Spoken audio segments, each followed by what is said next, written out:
with all your scholarship, you've focused on different time periods, different immigrants from different countries, different immigrant experiences. What have we learned about the policies and practices which help with this upward mobility of immigrants, allowing immigrants to sort of grab the American dream? The main lesson is that if you take that we should take a longer term view for immigration policy.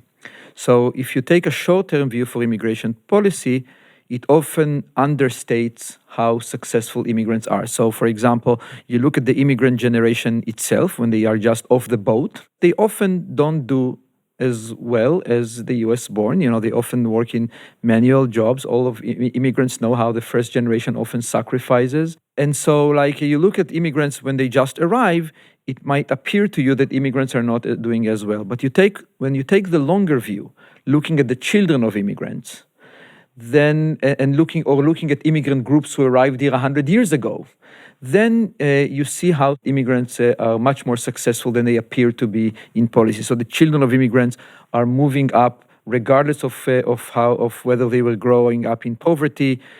The immigrant groups that arrived 100 years ago, the Swedes, the Norwegians, the English, the Germans, nobody's speaking about them as being problematic immigrants.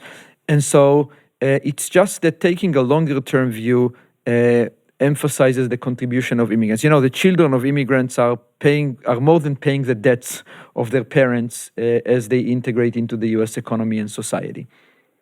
So, that's kind of like one of the main lessons, from our work. The other one is to avoid this nostalgic view about immigrants.